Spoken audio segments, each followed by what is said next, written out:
This episode should have been called the ultimatum episode because these couples were throwing around ultimatums left and right. Jacob tells Haley, "You better kiss me and show me you love me or else." Erik tells Virginia, "You are going to move into my condo at the end of this experiment and like it or else." Clara tells Ryan, "You better tell me you love me within 6 months or I am leaving." And honey, Chris tells Paige, "You better answer my phone calls and tend to my emotional needs or else."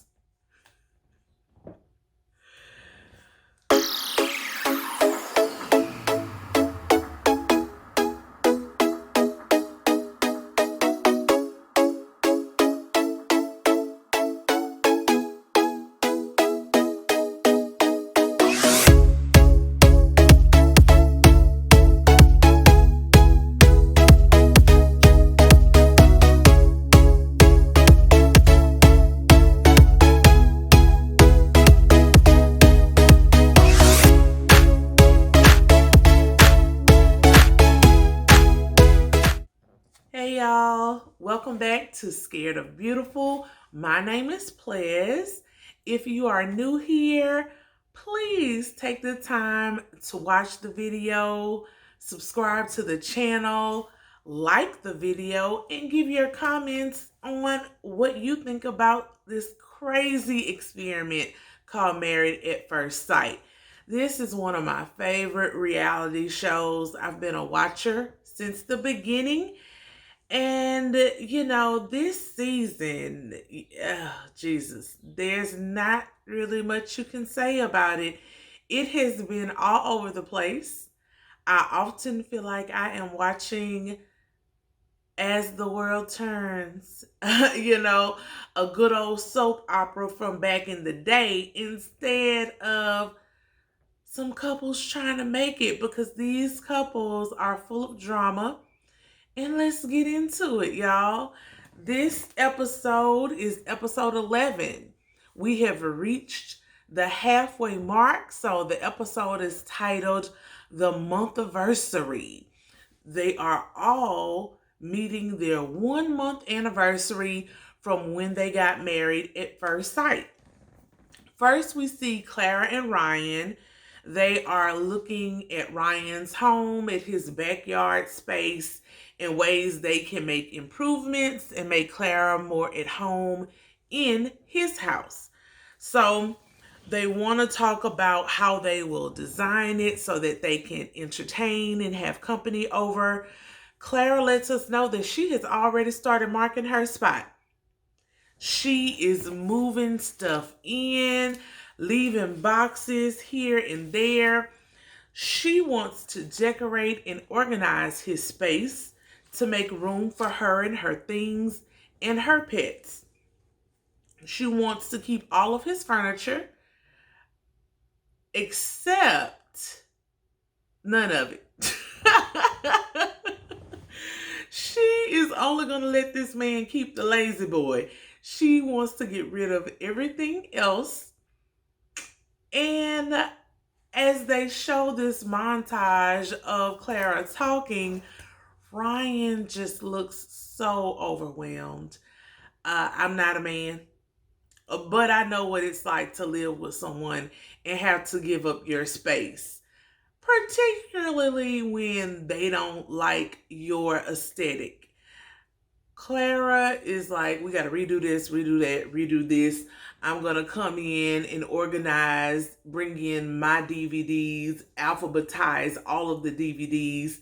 She finds joy in organizing things, alphabetizing things.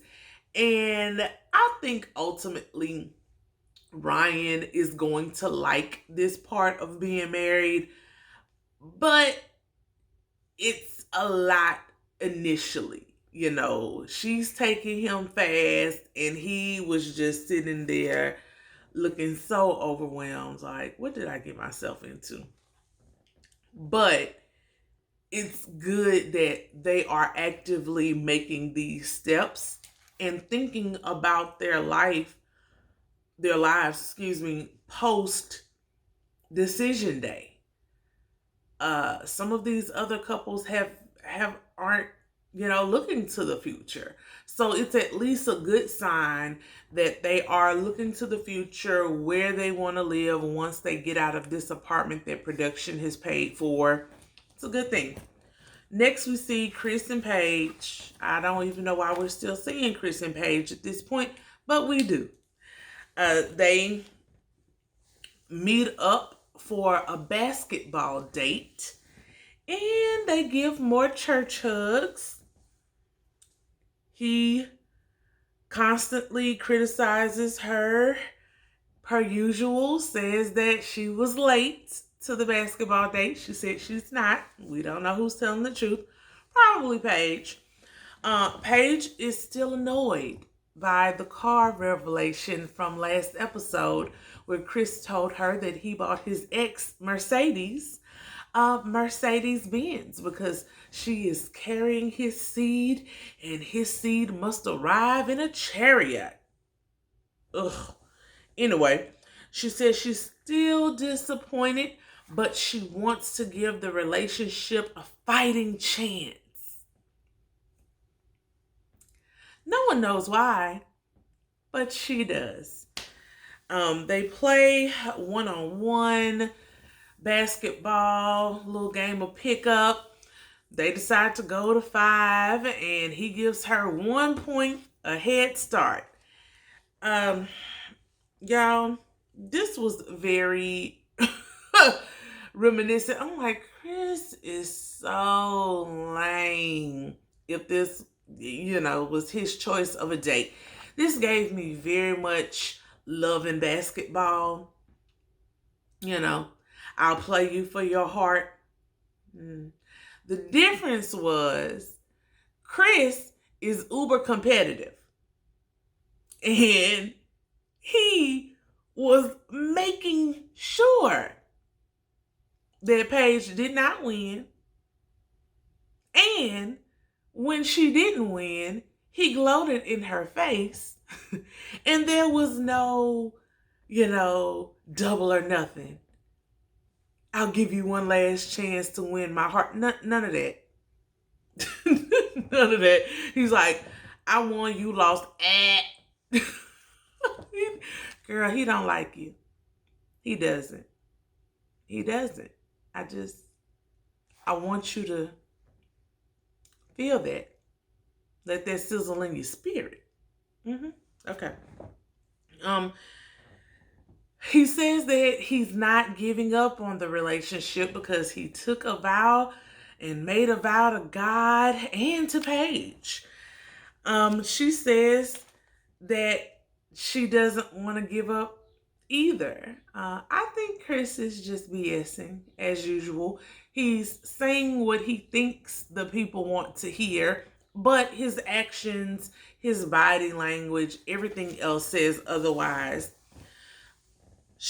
They start talking about getting to know each other better, long-term goals. Again, even in his conversation, he tries to knock her down a peg. Oh, we talked before about long-term goals. You don't have any, which is okay. Like, why start the conversation out like that? And so she's like, yeah, okay, what are yours? So he's talking about how he wants 3, 4, 5 businesses that will net him over $1 million each. He also wants a family and kids, emphasis on the S, so multiple children. She says, yeah, I hear all of that, but we've had so many hardships early on, and it's hard to know what's normal. Girl, ain't none of this normal. None. The fact that you had this many hardships within 3 weeks of knowing someone is your neon flashing lights. Forget a red light. You got neon flashing lights that you don't need to be here. This is not for you. This is not where you should be. Please heed the signs. He says, well, it's normal for him to be alone. He intimates that he is an introvert. And she's like, really? I'm surprised at that. And he's like, yeah, well, I can be the life of the party, but after a while, I want to go off to myself. I don't know who has been lying to this man. He is not the life of the party. Even at the bachelor party, he came in with that lame blow-up doll. He mumbles when he talks. I have seen nothing about him that is likable. He's shallow AF. All he talks about is clothes and material things and his delusions of grandeur about owning all of these businesses. Scam likely. Negative stars, very ghetto, do not recommend. She starts talking about the tea that Pastor Dwight spilled, letting us know that he has been engaged before, even before Mercedes and before Paige. When he met Pastor Dwight, he was engaged then. So Chris, opens up a little bit, just a little, and tells her, yeah, I was 20, we got engaged. She asks him how long had they been dating prior to being engaged. He says, I'm not telling you. Why are you going to tell a story if you're not going to tell the whole story, Chris? Anyway, he says that he was only 20 years old and he realized he wasn't ready. He wasn't mature enough. I mean, I get it. Most people aren't ready to be married at 20, and you're not ready to be married now either. You're still super immature, superficial, shallow. You're not ready for a true till death do you part. You are not ready for better or worse. Because God forbid if you married, let's say Mercedes, and she had another car accident or something where she was left physically hurt and maybe facially disfigured. You wouldn't know what to do. You dumped that poor lady so fast, her head would spin. So please stay single. Please. Do everybody a favor. Stay single. It's not in you, son. Not yet, anyway. He says that they both stepped back because they realized that they weren't ready. But then he tried to rekindle, and then the ex-fiance decided to walk away at the end because he was not financially stable. I'm surprised he even admits that because, he likes to let the world think that he has it all together. So that lady got out. She saw the signs. I like her. Paige. Learn from her. Okay. Next, Paige says she feels like she is learning a stranger. You are. And that she wishes they had done this initially. You could have, but he couldn't see the forest for the trees. He was too fixed on your face and not being attracted to your face. So he didn't want to get to know you. He wanted to sleep with you because you got a nice body. And you let him because I guess that's just what you do. Even though he said he wasn't attracted to you, you kept sleeping with him. So I don't know how you were trying to get to know him. Even with all the other stuff that was happening. Ex-fiance, baby, he still loves her, going to Chicago randomly, not moving into the apartment. Yeah, how can you get to know someone who's dogging you like this? Anyway, she likens their relationship to a caterpillar that never got out of the cocoon. Girl, you just romanticize everything. He says that he's not going to stop trying to get to know her, and that she thinks they need to be more vulnerable and actually open up to each other, have more consistency in their communication, and step outside of their comfort zones. Um, some kind of way, she leaves this conversation feeling good and saying that she now sees why they were matched and why they got married at first sight. I have no words. I don't know how she arrives at these conclusions. I did not feel that that conversation went well. I don't think most people felt that conversation went well. I don't see why they were matched. The only thing I can possibly see is because they both mentioned God. That's about as thorough as the experts went in that match. Next, we get to this double date. Ryan and Clara go on a double date with Erik and Virginia. They talk about how their marriages are progressing. Erik and Virginia say that every day is getting better. They are in paradise. Every day they learn more and more about each other. Clara and Ryan say that they definitely feel married and that they are growing. Virginia starts talking about the romantic date that Erik planned for her, where he cooked for her in his apartment, played the guitar, and ended the night with "I love you." Clara is visibly bothered and triggered. She tells the camera that she is happy that their relationship is progressing and that they have said "I love you" to each other. But you can tell that she wasn't really happy for them. Ryan asks Erik and Virginia, "What's the soonest you all have ever said "I love you" to someone?" And they both say, this relationship, this 3 weeks that we've been in, this is the soonest. And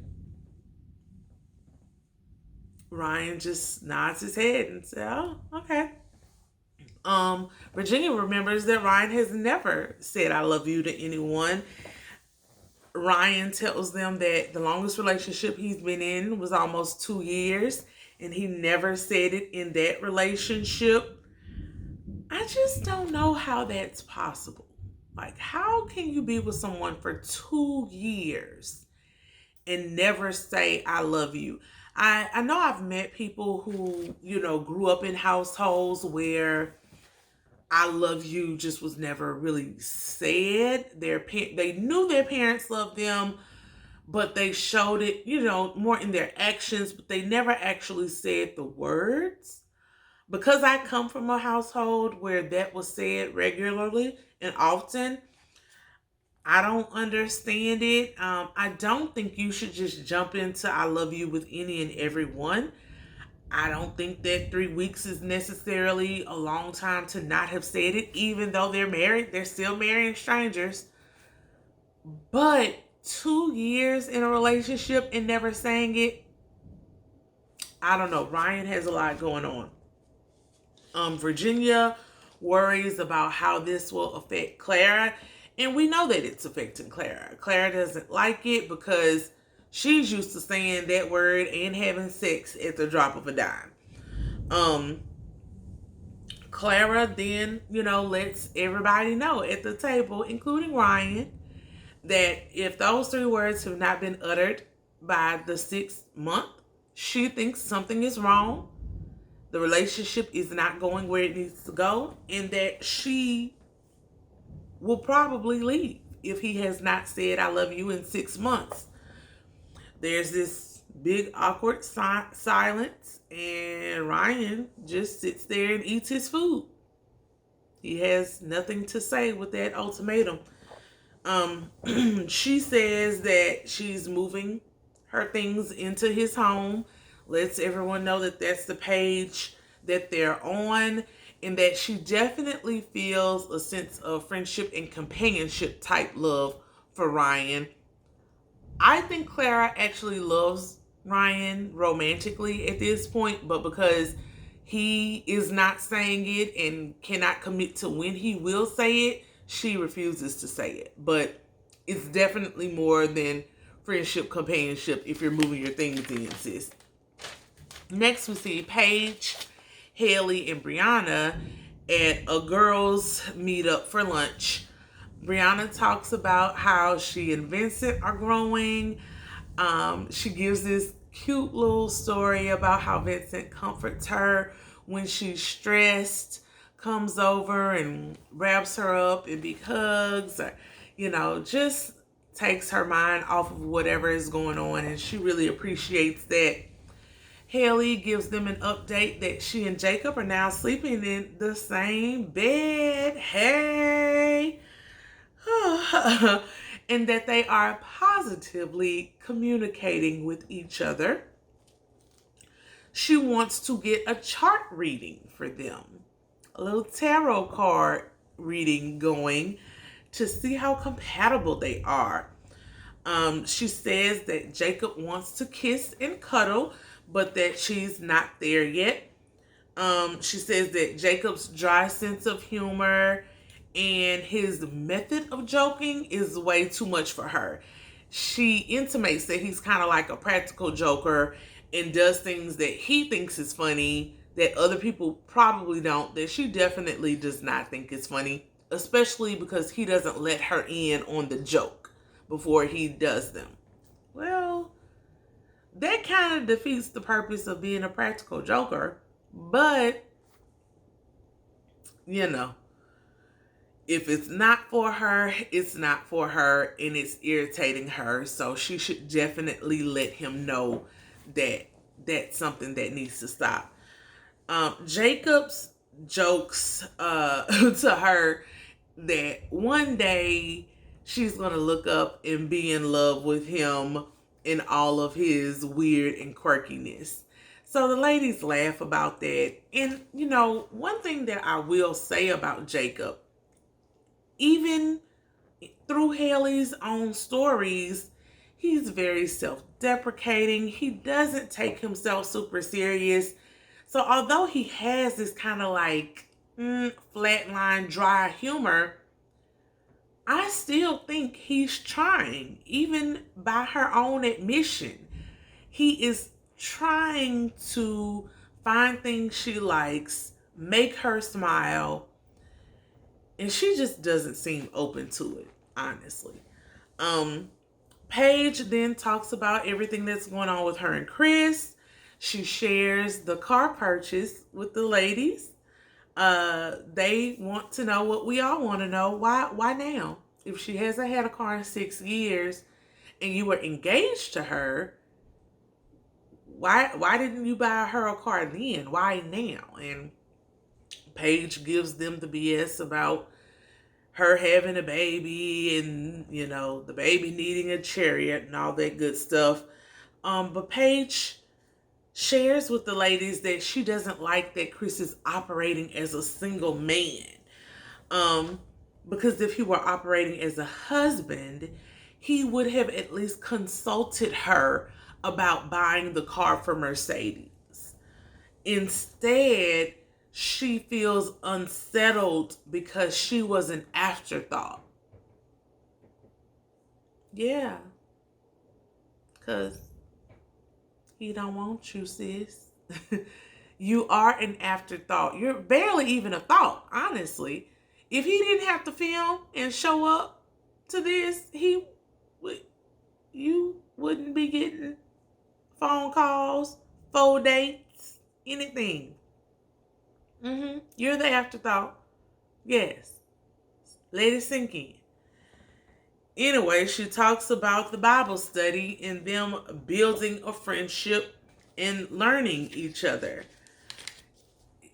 Again, I don't know if this is editing. I'm pretty sure it is editing, but it's like on one hand, she's on the right track. She's getting to where like, I'm done with this. I'm over this. I'm better than this. But then she goes back and she finds these like kernels of hope and she like clings to them. It's so hard to watch, y'all. she talks about how their past 3 weeks has affected them with trying to develop a friendship and get to know each other. And she thinks that Chris's words and action have shown her that there is potential for them in their love and relationship to grow and bloom. I don't get it. I don't see it. I don't know what words and action she's talking about, but no one has seen it. And even if he is giving you some sweet nothings, can they at least be sustained over time?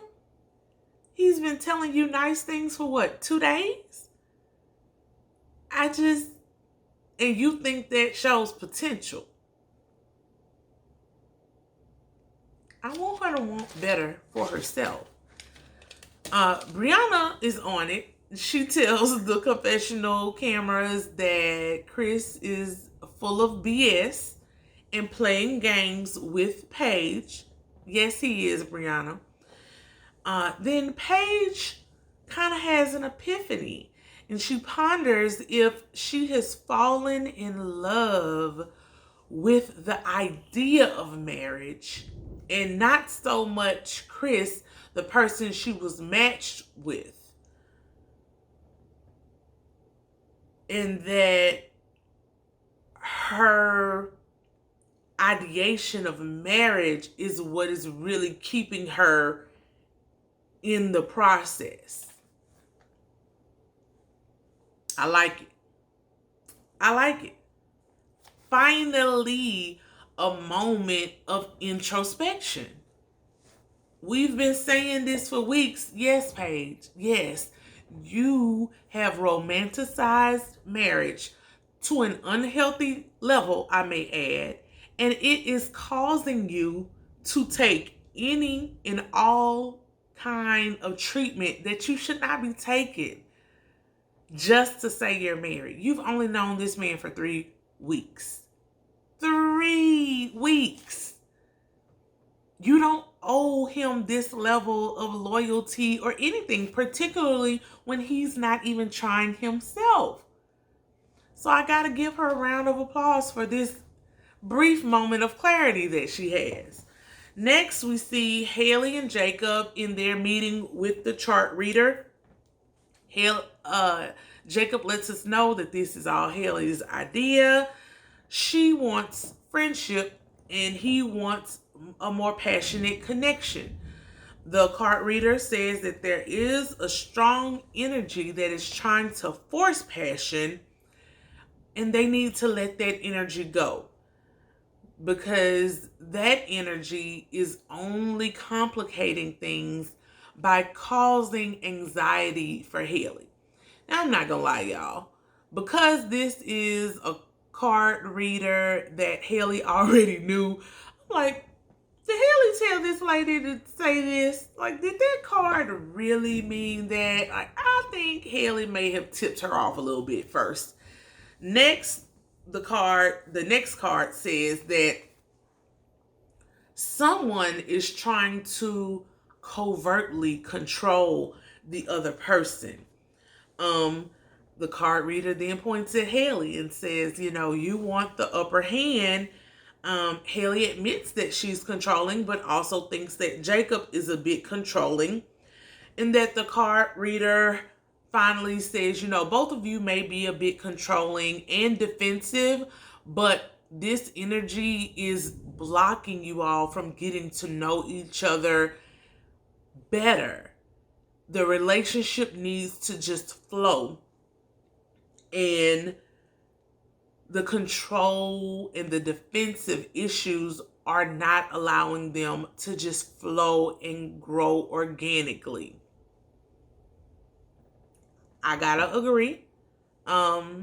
When you try to force things, it never really works out. Next, they talk about their life paths and moon signs, and we learn that their life paths and moon signs are compatible. They coincide with each other. Um, Haley is surprised by this revelation, but she now wants to continue trying to build a relationship.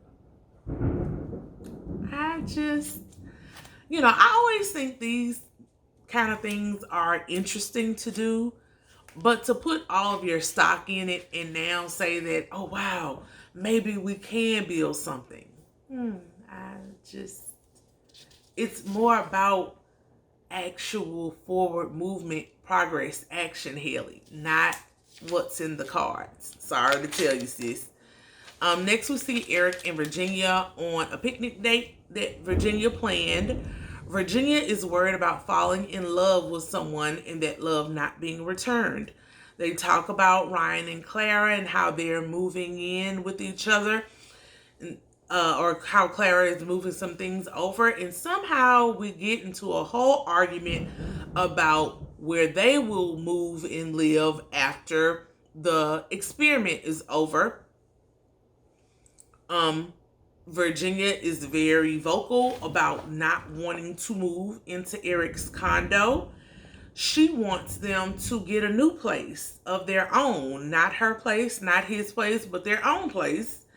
And he agrees, but he says, that takes time. I can't pay two mortgages, a mortgage here, a mortgage there.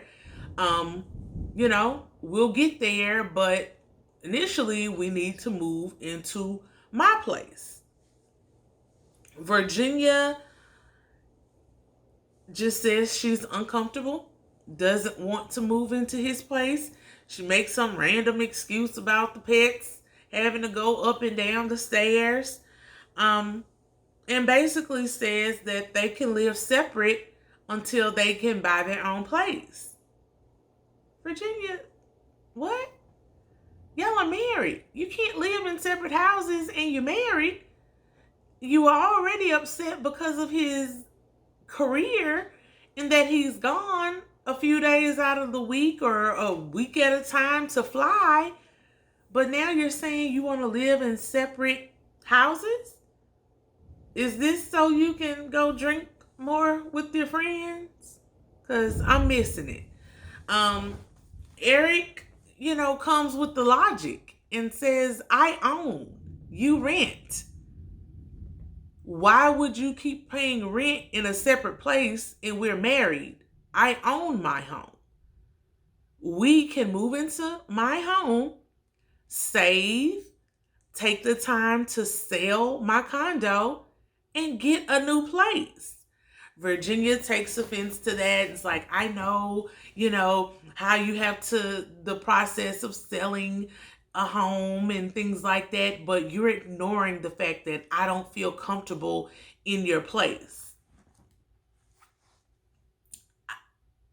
I'm not getting it. When they did the home tours, she just said his condo was very bachelor pad and, not warm and no pictures on the walls, very sterile. Well, girl, you're the woman. You can now make the bachelor pad into a home. You can warm up the walls. Maybe he'll let you do some redecorating. Even if you can't paint the condo or things like that, you can definitely bring in decor, bring in your pictures. You can make it a homely feel. So I don't know why you're so adamant on you refuse to move into his place. Anyway, he says, y'all know how Erik gets. And he stays true to his character. He says, well, I know where I'm going when this is over. You can come if you want to. Or not. Your choice. I don't like the way he said it, but what else was there to say? She rents. He owns. They're married. End of discussion. Next, we see Chris and Paige. They're on another date playing pool. Why are all of their dates I use the term loosely, isolated and closed in. All of the other couples, out on picnics, out at restaurants. Chris and Paige only meet behind closed doors one-on-one. Just an interesting note. Chris is cocky, per the usual, and he makes excuses every time he misses a ball. However, he wins and gloats again in Paige's face. He says that he sees Paige in a different light, that he likes her body and is attracted to her. Well, I guess the crop tops and the tight jeans help. I don't understand how people play basketball or go to shoot pool in this choice of attire, but okay, Paige. She says that they need to work on the consistency in communication in their relationship. He then says that he calls her regularly and she does not answer. She says, no, you called once and I was with my mother. Why didn't you follow up with a text? I was just happy to hear that Paige wasn't jumping at his every command, y'all. I'm like, what? We are making some progress. She is trying to set some boundaries. I was with my mom. Maybe she was at work. Who knows? But I have a life outside of you, sir. I have other things to do. I'm not always available when you call. Why didn't you leave a message if it was important? He immediately says, well, if we were trying to build something, how can we build it if you will never answer the phone when I call you? Look, I somewhat agree. However, I just don't believe Chris. I don't believe he's called her that many times, because the last episode, she said she called him and he wasn't answering. So over these last 3 or 4 days, I just don't see him blowing up her phone. And as she said, if it was important, he would have texted. He said he doesn't like to text. I don't see how that's possible, because every time we see him in a scene, he's fumbling on his phone. I mean, what is he doing? Playing Candy Crush? I don't know. I like Candy Crush too. But every time you're in a scene with someone and they say something that you don't like or you're bored, every time you're in a scene with Paige, you're fumbling on your phone. When you were with Pastor Dwight and the other friend, you were on your phone. I refuse to believe that this man does not text.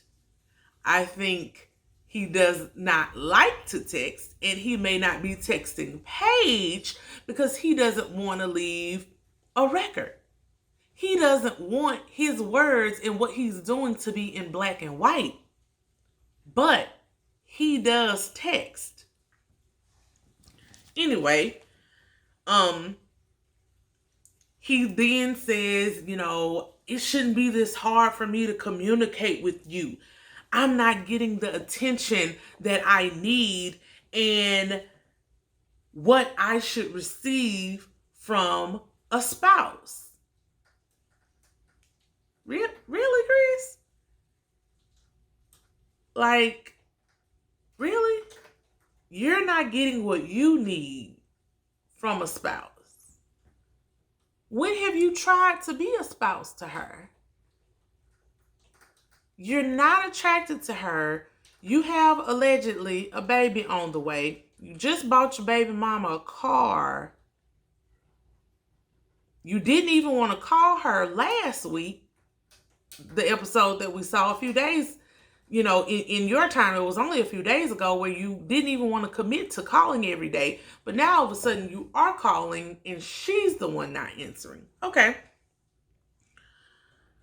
She starts getting frustrated and says, how are we building something if you want to throw in the towel every time you're not getting whatever you want? And you keep shutting the door on the other person. Well, that's because he's not really trying to build. Paige, yeah, this is the classic, I'm going to start an argument and walk out for whatever reason. Like, he's picking with you on the most minute details of things. He finally says, look, I'm not getting my emotional needs met. I do not think that this will work out. And Paige is like, where were you when I needed you emotionally? Yeah, we're strangers, but you haven't been there for me either. She wants to see the process through, but they both have to do the work. And he's like, what process? This is real life. This is a marriage. She's like, you don't respect me. You don't respect anything about me. He says, yes, I do. BS. But he's like, we don't know each other. We have to communicate and get to know each other better. But we can't do that because you won't answer the phone. Sir, you're doing too much. She hasn't answered the phone in what, 2 or 3 days? Like, again, this is not sustained activity over time. He then lets us know that he feels like Paige only wants to communicate when the cameras are around. He can't get to know her and build anything with her because she won't have a conversation off of camera. She again lets us know that she has a life. She can't drop everything when Chris decides that he wants to call. He finally just blows it up and says, look, we have no connection. None. He is checked out emotionally and mentally. He calls her 5 to 7 times. She doesn't want to answer. And she only wants to interact when the cameras are there. He demands interaction off camera. He believes that they are at a dead end. Paige starts crying and tells the talking head that she's disturbed and she's done. She walks out. Chris threw away what they had, and Chris is just like, I'm sorry, we didn't make it. Y'all, this was the most convoluted scene I have ever seen in my life. Like, the shift from I'm really warming up to her, I like her, I think she's a beautiful person, I like her body, I'm attracted to her, to you're not meeting my emotional needs. You don't answer when I call you. You only want to put on a show for the cameras. Well, sir, you signed up to be filmed in a reality TV show. The cameras are there to document. You never seem to want to have a conversation on camera. You only want to do things off camera, which I'm pretty sure, y'all, those phone calls were booty calls. Those weren't I want to get to know you calls. Those were, can you come over and meet some of my other needs calls. Like, you're not fooling anybody. It's just laughable. The level of manipulation this man is doing. I told y'all he needs to give classes in gaslighting. For those of you all who don't know what gaslighting is, let's talk about it. Gaslighting is a form of psychological abuse where a person makes the other person question their sanity. They question their perception of reality and their memories. It's like, did I do that? Is that what really happened? Am I tripping? Like, He did that throughout this whole conversation. The top 5 tactics of a gaslighter that Chris used in this whole conversation. The first one was they tell blatant lies. I personally refuse to believe that he called her 5 to 7 times and she never answered. Paige jumps at whatever it lights up anytime that man gives her an ounce of attention. I refuse to believe that she did not answer that phone. Next, they wear you down over time. It hasn't even been that much time, but he has definitely worn her down, which is why she jumped up crying and ready to leave. Their actions do not match their words. He says all of these wonderful things about wanting to be a husband, wanting to build. His actions show none of that. As soon as he feels like he's not being met, his needs aren't met, he's not being fed, he wants out. They throw in positive reinforcement to confuse you. We've seen him do that repeatedly. I love your strength. I love how you pray. I love your body. Give a little bit just to crap on her in the end. And lastly, they project. All of this, my emotional needs aren't being met. You're not communicating with me. That was projection. All day, every day. I hope everybody who is watching this will learn to see and spot these signs so you can stop them in your own relationships. Next, we get to the 1-month anniversary celebrations. Briana and Vincent go on a boat ride. They watch their wedding back. Briana and Vincent both agree that their love is unconditional. They are both very happy with each other and feel that they are blessed with the connection that they're making. They go out and have dinner after they watch the wedding on the deck of the boat. And Vince pops the champagne again. This time it was perfect for champagne. Vinny, Briana and Vincent talk about, do they feel married? And they both agree that they feel married, but they don't feel obligated. Like how some people make marriage out to be an obligation, the old ball and chain, you know. They don't think of that about each other. They are both in love, and Vincent talks about how he's ready to make a life for them, do well, be successful, have kids, and make sure that he's able to give his family everything that they want and need. He loves his wife, and Briana loves that he loves her and that she can be authentic with him, and that Vincent loves her for who she is. Jacob and Haley go for their 1-month anniversary to a wine barrel tasting. She says that the tarot card reading was a reset for them. Okay. Oh, okay.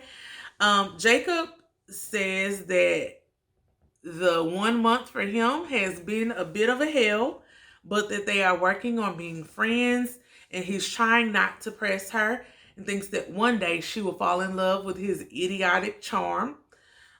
Jacob says that he wants to be positive and patient, and that goes downhill very quickly. They look through the wedding photo album, and for some reason, this brings up memories for Jacob where he feels like Haley recoiled after their initial first kiss at the wedding. He starts to think way too much about this, and he goes in his 0 to 100 spiral mind state again,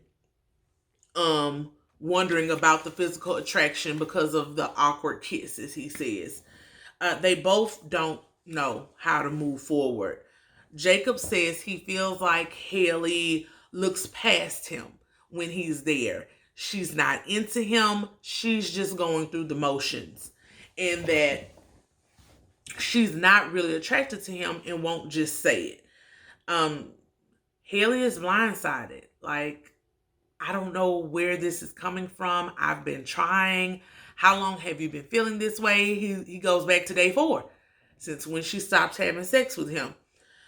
He says he's never been in a relationship with someone that was not physically attracted to him, and he does not know how to move past this. He thought they had a connection, And when she flipped, he now feels that everything was fake.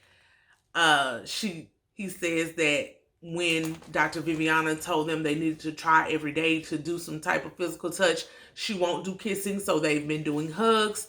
And he tells her that he hears her give a disgusted sigh at the end of every hug. Now, Haley,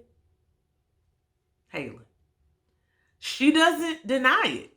She says, well, yes, I feel forced. And he's like, it's a hug. You hug strangers. And she's like, yes, because I can hug them and move on. I don't have to see them again. And he's like, well, you won't have to see me in 4 more weeks. Every time they take 2 steps forward, they take 6 back. And I hate it because I think they both are trying, but Jacob really is latching on to this physical touch thing so much. And if it's his love language, it's his love language. And I think Haley, if she's honest with herself, is not trying as hard as she could be trying. I mean, a disgusted sigh at the end of every hug, girl, try to keep it in a little bit. She says, well, I mean, what are we doing? Why are we even doing this? And he's like, basically, we're dying a slow death until we get a divorce. Haley cries in the confessional and says that she has given it all that she knows how to give. I think both of them are wrong. That's really it. Jacob is wrong to keep going back to day 4 and the fact that they had sex before and that she cut it off and drew back. If you're going to start over, you have to start over and let that go. But Haley is also wrong because I don't think she's actually trying the way that she says she is or that she thinks she is. She has lots of walls. She admits that he tries to do things that are endearing or that he thinks will be endearing to her. She's just not open and receptive to it. Virginia and Erik go to the hangar that his family owns with their plane. They look at the wedding album and then they rewrite and rededicate their vows to each other. That was very nice. Erik takes her flying and they enjoy each other. And just everything that they're building. It was nice to see them, not fighting and arguing. I think him taking her out on a flight was really good to show her what he does and how passionate he is about flying. That gives her a better appreciation of him and his job. Clara and Ryan then go on their date, which is a helicopter ride. Again, Ryan shows that he's listening because Clara had mentioned that this is something that she always wanted to do. Ryan spoils the mood by calling her a pal. I love you, pal. Or not, I love you, excuse me. He didn't say that. He's just like, I really appreciate you, pal. And she's like, pal, I'm your wife. Clara asked what was the highlight of this past month. And he says, like you, just having you here every day. Thought that was a really sweet answer. He enjoys the foundation that they're building. Clara says that she hopes tonight will be the night that they consummate the marriage and do the do, honey. You had to cue Betty right. Tonight is the night that you make me a woman. Although I do think if tonight was going to be the night, Ryan was definitely going to be the one who was nervous and trembling. Ryan, he's not ready, y'all. Next, we see the 1-month anniversary with Paige and Chris, but Chris isn't there. Production is some BS. Like, they are wrong for this. They made Paige sit there and watch the wedding back and look through the photo album by herself. So messed up. Paige keeps saying that everything happens for a reason And it was probably for the best that they didn't make it to 1 month. She is asked by production what her next steps are, and she says that she will move forward alone, and God will bless her with a family in His own time. She feels the power of choosing yourself, and that ultimately that's the choice that's best to make. Paige, did you forget? Are you rewriting history, girl? You didn't choose you. He dumped you. You didn't choose yourself, sis. He chose for you. He said that his needs weren't being met and that y'all weren't going to make it. This is second time he's verbally broken up with you. First time he told you he wanted a divorce and was about to file. You let him creep his way back in just for him to put egg on your face again. Now, I don't know who Paige's people are, but my mother always told me, never let a man tell you he don't want you more than once. This is second time, Paige. How many times are you going to give him? I hope this is it. For real. Please. We're all begging you. You didn't choose yourself. He chose for you, but you can choose yourself moving forward if he tries to come back.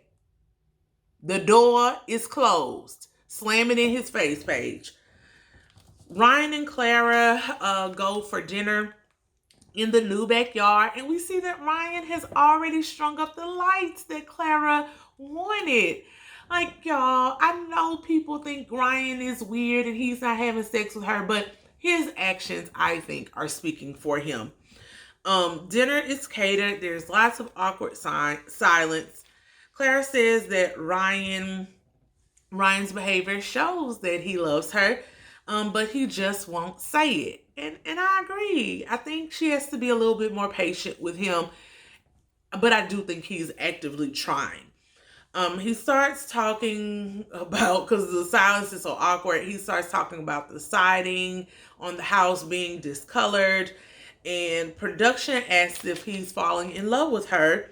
He says that they are getting there, but he doesn't want to say how far they are along in building their foundation. Next, we go back to Virginia and Erik having dinner in the hangar. They have champagne and exchange gifts. She gives him this blanket with her face and the dog's face on it and a love coupon book. You know, they were silly gifts, but they were super sentimental. And the coupon book was fun. You know, everyone loves to be able to cash in a little goodie here or there. So it was cliche, but it was fun. Next, he gives her a framed picture which contains the coordinates of where they were married. The location where they got married at first sight is the GPS coordinates. She looks a little confused, but then she finally gets it and is, happy. She likes the gift. He says that they are way further along than he thought that they would ever be. Their communication, trust, and honesty has been growing. And she asks, has he grown more in love with her since when he initially said it? He says, yes, I am. Everything is growing at the rate that it should be, and honestly better than I thought it would be. She intimates that she's worried about being hurt. And he reassures her that he's not trying to hurt her, that he is in this relationship to win it. But that he is also worried about her running, so they both have their things that they are intimidated about in this relationship, but they're working on making it better. So I'm happy to see them in this place. Ryan and Clara, we go back to them. They watch their wedding back. And at the beginning of the scene, he starts kind of choking up, gets a little emotional while watching the wedding. He kisses her on her head.